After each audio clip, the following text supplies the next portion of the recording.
मित्रों, जैसे कि आशंका जताई जा रही थी कि भारत जैसे देश जहां घनी आबादी है, जहां बहुत बड़ी आबादी है, अगर ये देश जो है कोरोना को लेकर सावधान नहीं रहेंगे तो यहाँ जो है संक्रमण बहुत तेज़ी से फैल सकता है।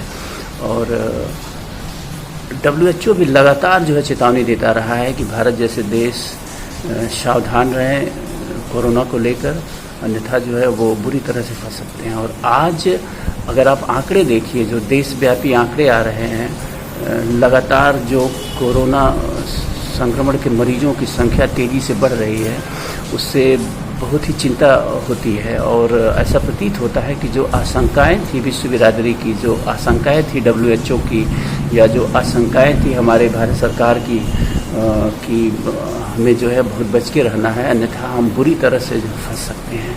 और आज आंकड़े कुछ इसी ओर हमको लेके जा रहे हैं, जहां हम बुरी तरह से जो है कोरोना के चलते जो है उसकी जाल में फंसते नज़र आ रहे हैं। मित्रों, ऐसा भी नहीं है कि हमने प्रयास नहीं किया। भारत सरकार ने उचित समय पे, सही समय पे जो है लॉकडाउन करके जो है तमाम प्रयास किए कि संक्रमण को हम जो है कम से कम बढ़ने दें और इसे रोकें। लेकिन जो भी कारण रहे हों, हम कारण पे चर्चा नहीं करेंगे, लेकिन संक्रमण को शायद हम उस ढंग से, उस कारगर तरीके से, उस सफल तरीके से नहीं रोक पाए जैसा कि होना चाहिए था।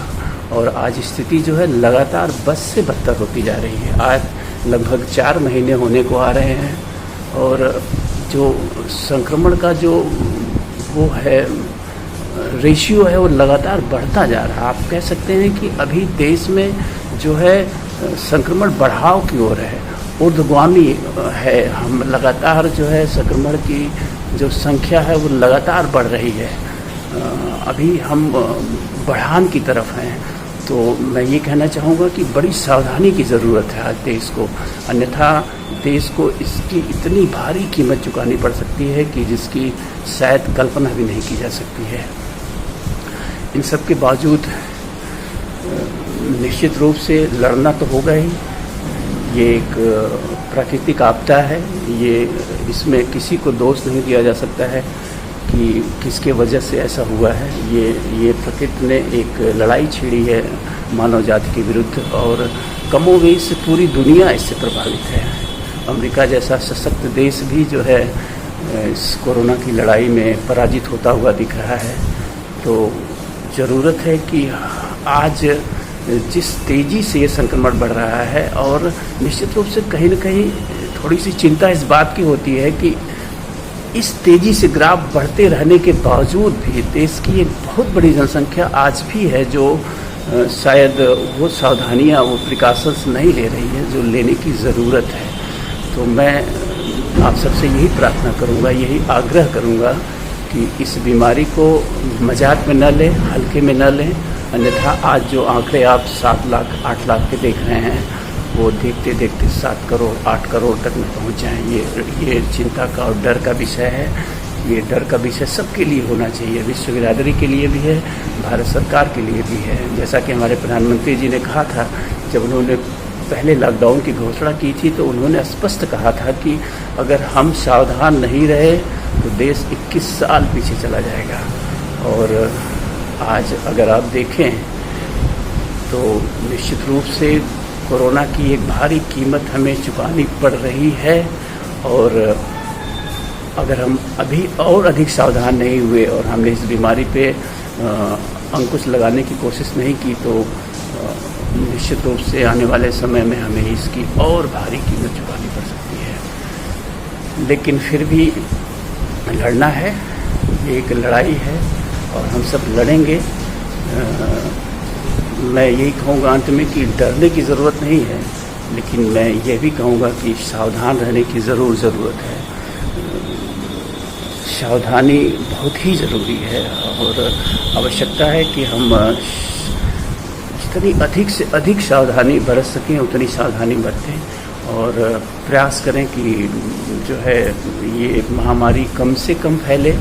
और हम ईश्वर से प्रार्थना करेंगे कि जल्दी ही जो है इस बीमारी का कोई समुचित इलाज हमारे सामने आए और जहाँ तक मुझे जानकारी है, आप सब जानते हैं कि दुनिया के तमाम साइंटिस्ट, डॉक्टर्स जो है जी जान से लगे हुए हैं, रात दिन वो मेहनत कर रहे हैं कि जल्द से जल्द जो है इस बीमारी का कोई इलाज आ सके, कोई कारगर दवा आ सके या फिर टीका आ सके जल्द से जल्द। और मैं आप सबकी तरफ से, मैं पूरी मानव जाति, पूरे विश्व बिरादरी की तरफ से मैं प्रार्थना करूंगा ईश्वर से कि हमारे वैज्ञानिकों को, हमारे डॉक्टरों को ईश्वर और प्रकृति जल्द से जल्द कामयाबी दे कि वो जो है कोरोना, ये जो कोविड-19 नाम का वायरस है, इसके लिए कोई टीके का इजाद कर सके, कोई समुचित कारगर दवा का आविष्कार कर सके, ताकि इसका जो है समूल नाश किया जा सके। और दुनिया जो कह सकते हैं कि दुनिया का जो पहिया है, जो विकास का पहिया है, जो हमारे जीवन की गतिशीलता का पहिया है, वो इस वायरस के चलते रुक सा गया है। सारी दुनिया कह सकते हैं कि रुक सी गई आज के डेट में। तो मैं आशा करूंगा कि जल्द ही हम इस बीमारी को ओवरकम कर जाएंगे और फिर से हमारी दुनिया, हमारी ज़िंदगी जो है अपनी पुरानी गति पे चल पाएगी। लेकिन फिर से मैं ये कहूँगा कि बहुत ज़रा डरने की ज़रूरत नहीं है, लेकिन सावधानी की ज़रूरत है। मैं आप सबसे विनम्र अनुरोध करूँगा, विनम्र आग्रह करूँगा कि अब हल्के में न लें। अब आज आंकड़े अगर आप देखें तो देश के रिमोट एरियाज़ में भी, मैं आजमगढ़ में बैठा हुआ हूँ। आजमगढ़ उत्तर प्रदेश का एक छोटा सा ज़िला है बनारस के पास। आज आजमगढ़ में भी 300+ कोरोना के मरीज़ हो चुके हैं और लगभग 150 एक्टिव मरीज़ आज की डेट में है। तो ये गंभीर चिंता का विषय है कि जो ग्रामीण क्षेत्र थे, जो भारत के रिमोट क्षेत्र थे, जो अब तक कोरोना से बचे थे, पिछले 1 महीने में आप देखें तो ऐसी जगह भी जो है कोरोना की चपेट में आ चुकी हैं। तो निश्चित रूप से हमें सब कुछ करते रहने की ज़रूरत है धीरे धीरे, लेकिन सावधानी की भी बहुत ही ज़रूरत है। आवश्यकता है कि हम सावधानी के जो भी मानदंड बताए जा रहे हैं WHO द्वारा या सरकार द्वारा या फिर जो भी स्वास्थ्य संगठन हैं उनके द्वारा, हम उनका पालन करें। हम बाहर निकलें तो निश्चित रूप से हम मास्क लगाएं। हम जो 2 गज दूरी का जो आह्वान है भारत सरकार का, उसका भी पालन करें। यही वो तरीके हैं जिससे हम कोरोना को फैलने से रोक सकते हैं। और साथ ही साथ जो है मैं एक बार फिर से जो है सर्वव्यापी ईश्वर से प्रार्थना करूंगा कि वो जो है हमारे डॉक्टर्स को, हमारे वैज्ञानिकों को, हमारे साइंटिस्ट्स को वो शक्ति दे, कि वो आशीर्वाद दे कि वो जल्द से जल्द इस वायरस पे विजय प्राप्त करने का रास्ता तलाश लें। कोई टीका जल्द से जल्द आए, कोई दवा जल्द से जल्द आए। तब तक के लिए मैं यही आप सबके लिए प्रार्थना करूंगा, यही ईश्वर से आशा करूंगा, उम्मीद करूंगा कि वो हम सबको स्वस्थ रखे, सुरक्षित रखे। निश्चित रूप से ये कोई पहली बार नहीं है कि जो मानव जाति है वो प्रकृति के किसी आपदा से संकटग्रस्त हुई है। इतिहास को पढ़ा जाए, इतिहास को समझा जाए और देखा जाए तो अनेकों बार ऐसा हुआ है कि पूरी मानव जाति जो है किसी प्राकृतिक आपदा से संकट में आई है, पीड़ित हुई है। लेकिन यह भी सत्य है कि हर बार मानव जाति जो है जीती है, विजित हुई है। लेकिन एक बात हमें जरूर सोचने की ज़रूरत है कि आखिर इस तरह के वायरस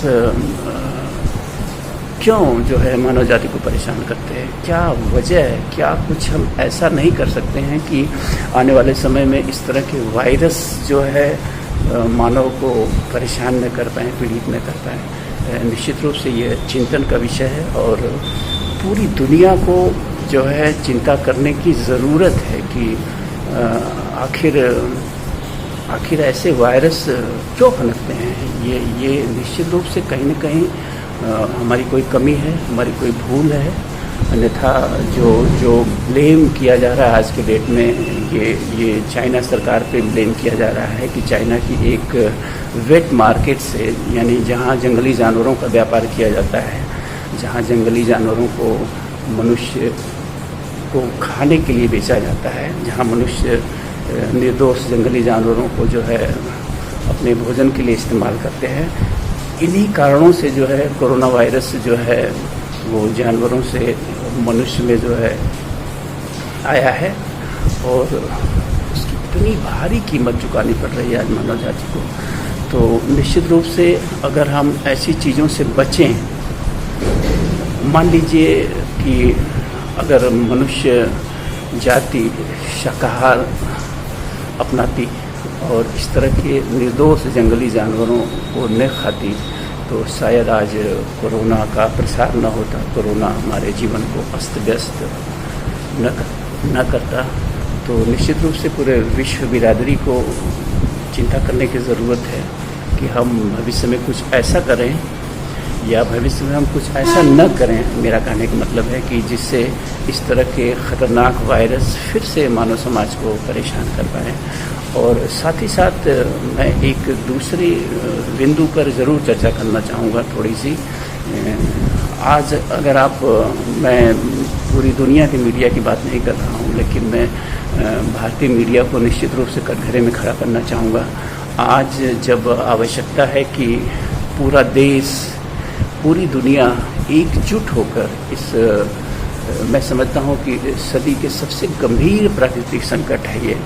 इस सदी के सबसे गंभीर प्राकृतिक संकट में आज आवश्यकता है कि पूरी दुनिया एक टेबल पे एक साथ बैठ के इस संकट से निकलने के रास्ते को तलाशे। और उसके विपरीत यह देखकर बड़ा अफसोस होता है कि कुछ देश हैं जो युद्ध जैसी स्थिति पे बात कर रहे हैं, वो सीमाओं को लेकर संघर्ष कर रहे हैं। और भारत में भी मैं सच कहूँ तो पिछले 20-25 दिनों से मैंने समाचार देखना बंद कर दिया है, क्योंकि अजीब सा महसूस होता है समाचार को देख के। आज जब देश को ज़रूरत है कि देश की सारी पॉलिटिकल पार्टियाँ, देश के सारे बुद्धिजीवी, देश का एक एक नागरिक एक स्वर में इस बात पे चर्चा करे कि आखिर वो क्या रास्ते हो सकते हैं कि हम एक बार फिर से जो है भारत को खड़ा कर पाए। जो मुझे लगता है स्थिति यह है कि भारत का एक बहुत बड़ा वर्ग है जो पूरी तरह से आप कह सकते हैं कि ट्रैक से उतर चुका है, बेरोजगार हो चुकी है एक बहुत बड़ी संख्या। लोगों के सामने एक गंभीर संकट है कि भविष्य में वो अपने घर परिवार को कैसे चलाएंगे। रोज़गार लोगों के छीन चुके हैं, रोज़गार बंद हो चुके हैं या धाराशाही हो चुके हैं।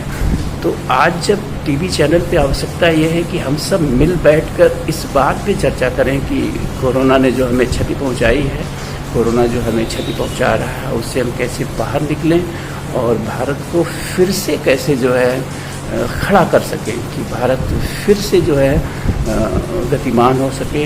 और जो भी हमने लक्ष्य निर्धारित किए थे कोरोना के आक्रमण से पहले कि 21वीं सदी में भारत जो है विश्व गुरु बनेगा, या 21वीं सदी में भारत जो है विश्व की एक बड़ी शक्ति बन के, आर्थिक शक्ति बन के, सैन्य शक्ति बन के, या फिर एक आध्यात्मिक शक्ति बन के उभरेगा, वो फिर से कैसे उभर पाए। ऐसे में चैनलों द्वारा युद्ध पे चर्चा करना, निश्चित रूप से सीमाओं की सुरक्षा करना हर राष्ट्र का कर्तव्य है। इसमें हम इसकी आलोचना नहीं कर रहे हैं, सीमाएं सुरक्षित होनी चाहिए, लेकिन उसके लिए हमारे सैनिक सीमाओं पे हैं। Let them do their job, उन्हें उनका कार्य करते देना चाहिए।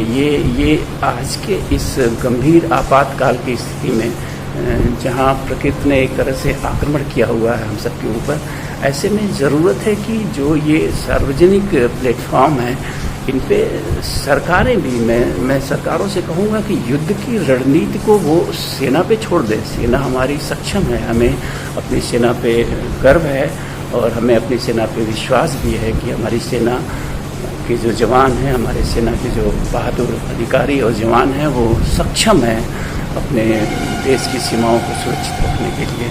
तो आज ये ज़रूरत नहीं है कि पॉलिटिशियंस और जो एक बुद्धिजीवी वर्ग है वो जो है जोर जोर से टीवी चैनलों पे आके चिल्लाए और देश की सुरक्षा की बात करे। आज चैनल पे तो ये होना चाहिए कि देश इस आर्थिक संकट से कैसे बाहर निकलेगा, देश कैसे फिर से जो है खड़ा हो पाएगा। सच तो यही है कि मैं तो नहीं कहूँगा कि देश की कमर टूट चुकी है, लेकिन मैं ये ज़रूर कहूँगा कि देश की कमर झुक चुकी है और आवश्यकता है एक गंभीर सर्जरी की, आवश्यकता है एक बड़े इलाज की कि हम फिर से जो है सीधा खड़ा हो सकें और अपनी मंजिल की तरफ चल सकें। मैं एक बार फिर से आप सबके लिए दुआ करूंगा, प्रार्थना करूंगा कि आप सब जो है स्वस्थ रहें। और जाते जाते एक चीज़ फिर से कहूँगा कि ये देखने और सुनने में आ रहा है कि आर्थिक संकट के चलते तमाम लोग जो है मानसिक रूप से जो है पीड़ित महसूस कर रहे हैं, अपने आप को लोग विषाद में जी रहे हैं। तो ऐसे लोगों को मैं ज़रूर कहूँगा कि जीवन एक यात्रा है, इस यात्रा में कभी कभी ऐसा होता है कि हमें विश्राम मोड में रहना चाहिए। जैसा कि आप देखे होंगे तमाम ऐसे जानवर हैं, जब जैसे जैसे मेढक हुआ, मछली हुआ, जब बारिश का समय ख़त्म हो जाता है, जब पानी का संकट आता है इनके सामने, तो ये सब हाइबरनेशन में चले जाते हैं, जहाँ ये अपने सारे कार्यकलापों को बंद करके सिर्फ जीवित रहने का प्रयास करते हैं। तो आज कुछ ऐसी परिस्थितियाँ बहुत सारे लोगों के सामने हैं। मैं रतन टाटा जी के उस वाक्य को याद कर रहा हूँ जिन्होंने लॉकडाउन के बाद कहा था कि 2020 लाभ हानि का वर्ष नहीं है। तो यानी कि 2020 का ये कहना था कि 2020 में ये अच्छा होगा कि हम लाभ हानि के बारे में न सोचकर सिर्फ जीवित रहने के उपक्रम करेंगे। जैसे मेढक हाइबरनेशन में जाकर सिर्फ जीवित रहने का उपक्रम करता है, तो एक साल को मान लीजिए कि एक साल हमारा जीवन रुक सा गया है। हमें किसी लाभ की नहीं चिंता करनी है, न हमें किसी हानि की चिंता करनी है। बस चिंता करनी है कि हम स्वस्थ रहें, हम सुरक्षित रहें, हमारा परिवार सुरक्षित रहे, हमारे लोग सुरक्षित रहें, हमारे देशवासी सुरक्षित रहें, हमारी दुनिया के सारे नागरिक सुरक्षित रहें। और निश्चित रूप से जैसे रात के बाद फिर से सुबह आती है, जैसे अंधेरे के बाद फिर से उजाला आता है, तो निश्चित रूप से एक बार फिर से मानव जाति जीतेगी, फिर से एक सुनहरी सुबह होगी और फिर से हमारा जीवन उतना ही खूबसूरत होगा जितना कि था, शायद उससे भी ज़्यादा खूबसूरत हो। क्योंकि कठिन परिस्थितियाँ कभी कभी जीवन में एक लेसन सिखा के जाती हैं। तो मैं आशा करता हूँ कि हम बहुत सारे लोगों के लिए ये जो आपदा का समय है ये एक लेसन भी है, एक सीख भी है। तो धैर्य रखिए, सुरक्षित रहिए और कोरोना से, इस वायरस से बचने के लिए जो उपाय स्वास्थ्यकर्मी बता रहे हैं, वैज्ञानिक बता रहे हैं, भारत सरकार बता रही है, उसका पालन करिए और प्रयास करिए कि कोरोना कम से कम फैले हमारे बीच। इसके साथ जो है मैं फिर से ईश्वर से प्रार्थना करूंगा कि वो हम सबको इतनी शक्ति दे कि हम सब इस संकट काल में खुश रह सकें, सुरक्षित रह सकें और स्वस्थ रह सकें। धन्यवाद।